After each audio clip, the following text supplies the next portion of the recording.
now they're doing duty in Somalia from the days when we were there with President Kibaki.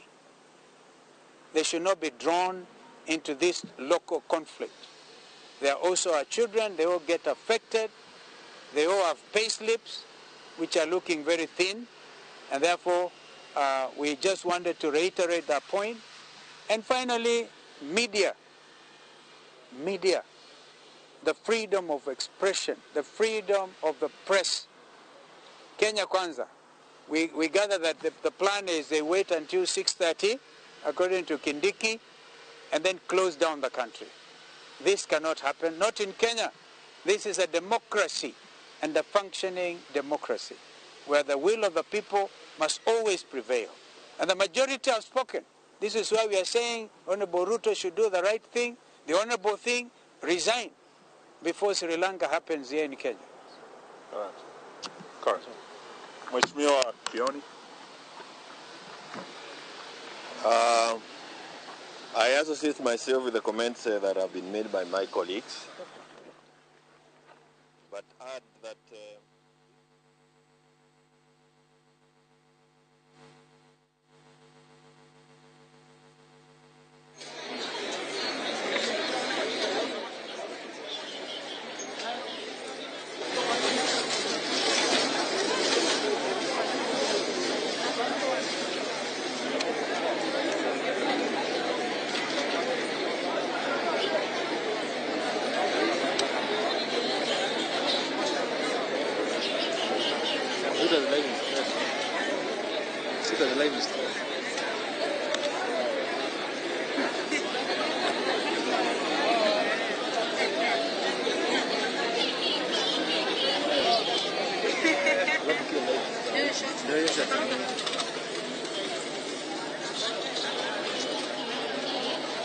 Kama pia uko gas bana.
Six, places of worship as sacred.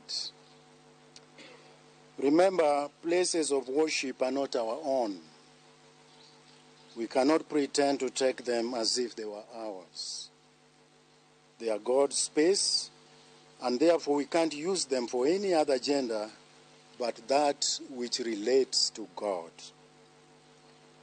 Churches accommodate people irrespective of their opinions or political standing. However, we emphasize that we, the Catholic bishops, have issued clear guidelines to our priests and pastoral agents not to use liturgical spaces for political agitation of any kind. All are welcome and should feel at home in our churches, but respect the places of worship. 7, intolerance on controversial issues. We are concerned that there have been expressions of intolerance during the protests. Young people, intolerance is a double-edged weapon that hurts the user as much as the victim.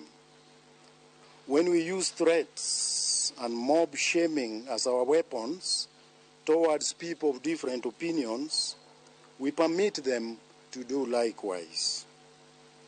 Intolerance slowly breeds anarchy and is the seed of violence.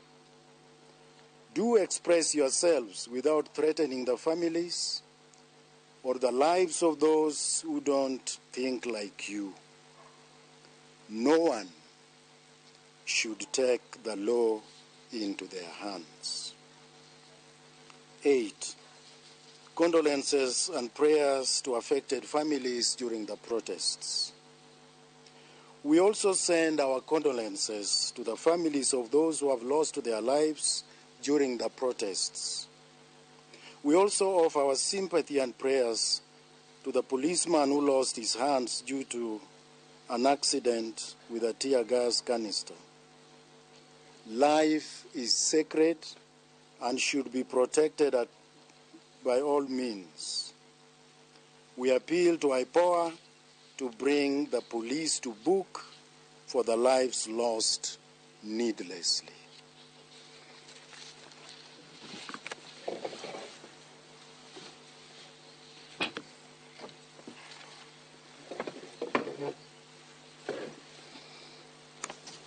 In conclusion, even in tempting times, we should always remember, blessed are the peacemakers, for they will be called children of God. Matthew 5:9. As we seek justice for a fair tax regime, let us do so peacefully as citizens and as the government.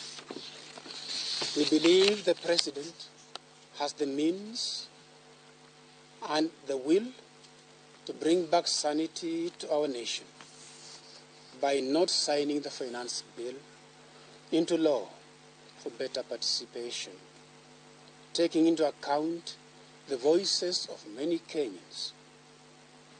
Kenyans, our dear young people, our country belongs to all of us.